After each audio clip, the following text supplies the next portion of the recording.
Hey everybody, welcome back to the channel. Thank you so much once again joining me for tea time. Today we have a little bit of fireside lapsung, guys. Lapsung, so good, that smokiness. If you like sitting by a campfire, that smell, that's this right here, fireside. Anyways, I hope you're joining me with your cup of tea, maybe a cup of coffee this morning, hanging out, talking tech, talking video, talking photo. Today is a photo day, a Canon day to be specific. The Canon EOS R10 has finally been announced. I stayed up until late. It was about 12 a.m. when all of the announcements and whatnot came out. I stayed up until about 2 o'clock in the morning reading through and watching and looking at photos and all kinds of stuff so we can talk about it today. I think that it's very interesting because we have talked about this in the past, but it was more on the rumor side. Now we actually have something solidified. This is the announcement, and now we know that these cameras are coming out. Both actually the EOS R7 as well as the R10 that we're going to speak about today. I did another video about the R7. Go check that out if you're interested in that one. Maybe I'll put a link here or there or somewhere. Go check that out if you want more information on that. Today, we're going to be talking about specs, but also where is this camera sitting in the EOS lineup, in their stable of mirrorless cameras. We've been waiting for about 3.5 years for an APS-C sensor camera, mirrorless, that is like a replacement to a Rebel or a 7D or a 90D or something like that. Well, now we have it. This R10 is said to be the replacement to the Rebel.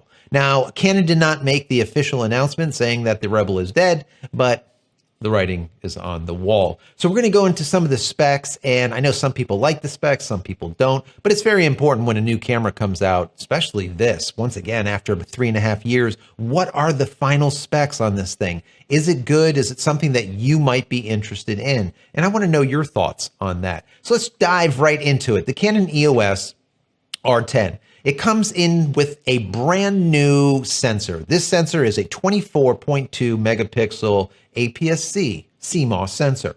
Very exciting, very exciting. I thought it was going to be a little bit higher, closer to 30s, but what they did is they left the 30 plus megapixel to the R7 and they gave the R10 the 24 megapixel. Once again, this is a brand new sensor. This is not old lot type of stuff. They did the same thing with the R7. They brought in a brand new designed sensor. Now, the processor that they're using is the Digix X or Digix 10 processor. I thought that they would have a Digix 11 by the time they made this announcement, because even though they announced today, it won't come out for a few months anyways, but no go on that one. Now, where this camera shines is in its shutter speed. It will hit all the way up to 15 frames per second mechanically shuttered.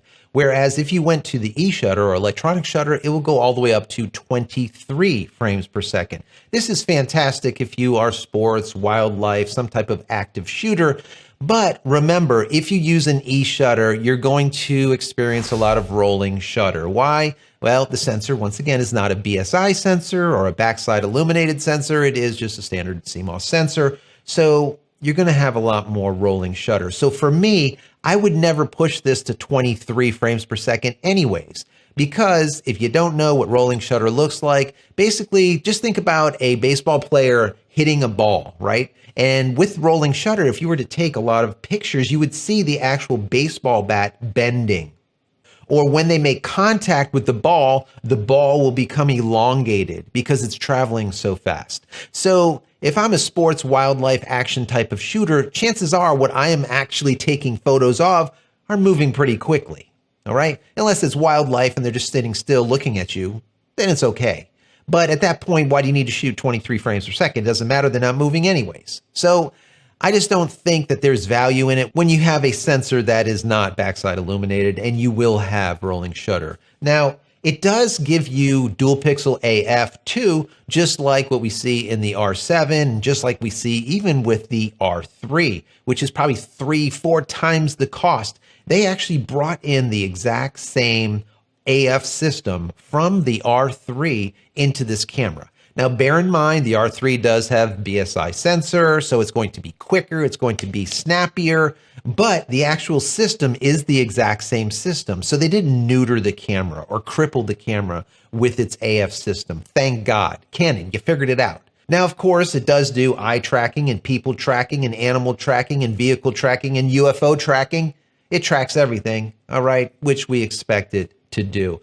Now, as far as video, it looks pretty good. It will do 4K 30p 10-bit video, but it does not provide HDR, PQ, or C-Log 3. Now, not having C-Log 3 could be a problem if you're trying to marry footage from this camera with footage from another Canon camera that does have C-Log 3. The reason being is when you throw them both on the timeline, you're not going to be able to color grade the same. All right, you're going to have to color grade separately and try to make something work. It's going to make your life miserable. So that's not what this camera is for. It is very value oriented, very low cost. It's going to be under $1,000. Now, the OLED EVF that they have on this camera is the exact same OLED that they use right across the board. It is a 2.36 million dot, really bright OLED, the same one that they're using in an R7. It is a really, really good OLED. Now, I'm thinking that it's running at 60 hertz, whereas the R7 is running at 120 hertz. Don't quote me on that. If you know for sure, put it in the comment area below. Also, the screen on the back. Same size screen, is a 3-inch screen, just like you see in an R7, but the difference is this is 1.04 million dots, whereas the R7 is a little bit higher, I think of 1.5. But as what Canon is famous for, it does have that touch panel that is a variable angle or a fully articulating back panel. So you can flip it forward if you want to record yourself or show your talent what they look like or whatnot. I always like those flip out screens, in my personal opinion, in comparison to flip down or flip up or some type of craziness. Fully articulating is definitely the way to go in most cases. Now, this does have a built-in flash, so you can tell that it is very Rebel-esque, and there is no IBIS. So there's no 5-axis image stabilization that you see in an R7 or in any of the other cameras that move up. Once again, this is low cost. This is entry level here. We're looking at under $1,000. It does have a single UHS 2 SD card slot in it. Thank God they didn't use a UHS 1 and really cripple it. It has one card slot. Once again, more of an amateur-esque type of camera. The cost on it is going to be $979. Now, where we see these APS-C cameras kind of fall a little bit is when it comes to ISO. Now, I've seen some pictures, I reviewed some footage, some video, and once this camera hits about 3200 ISO, it really starts breaking apart a little bit. You end up with a lot more of pixelization, a lot more noise in the footage or in your photos.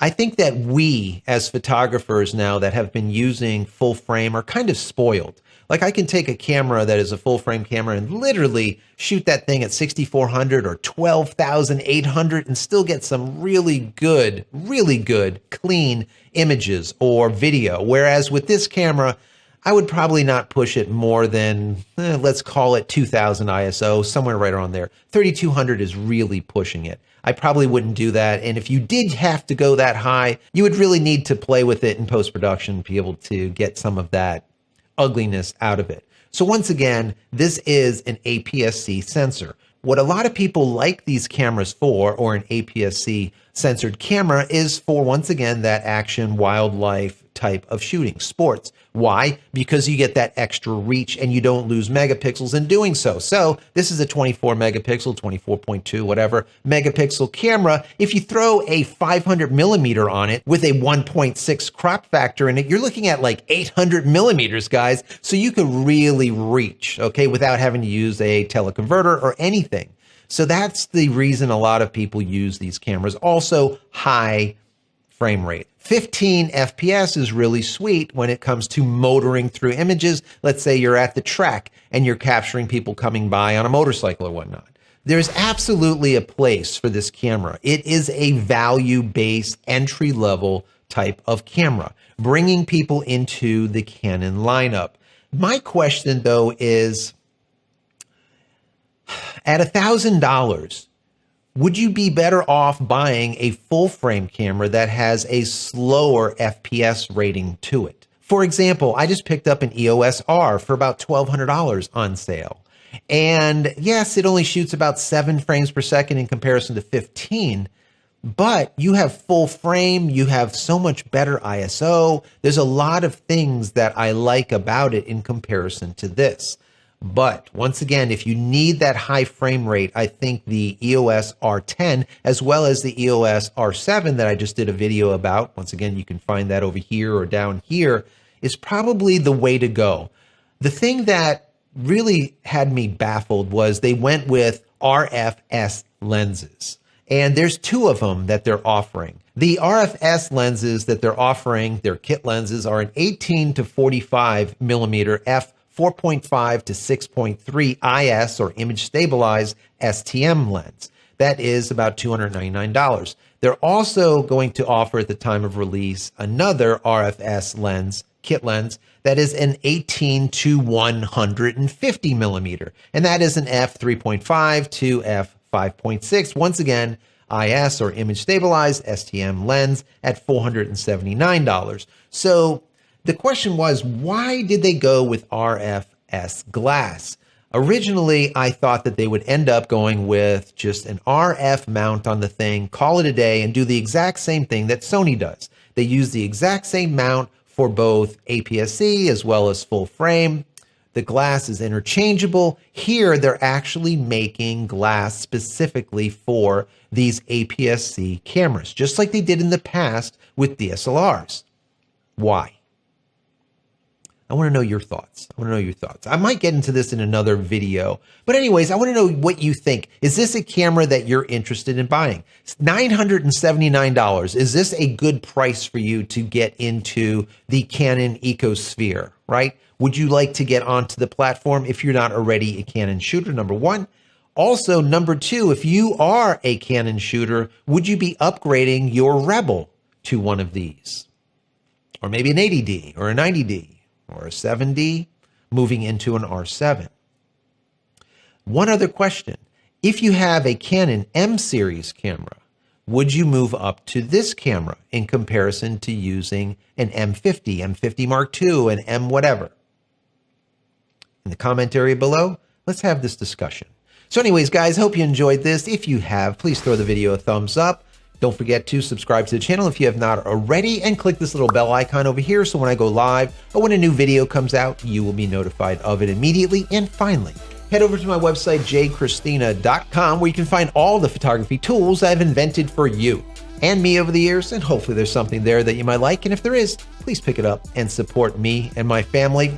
That's it, guys. I'm out of here for yet another vlog. Many blessings to you and your family. Stay safe, stay healthy, and we'll see you in the next one. Love you all.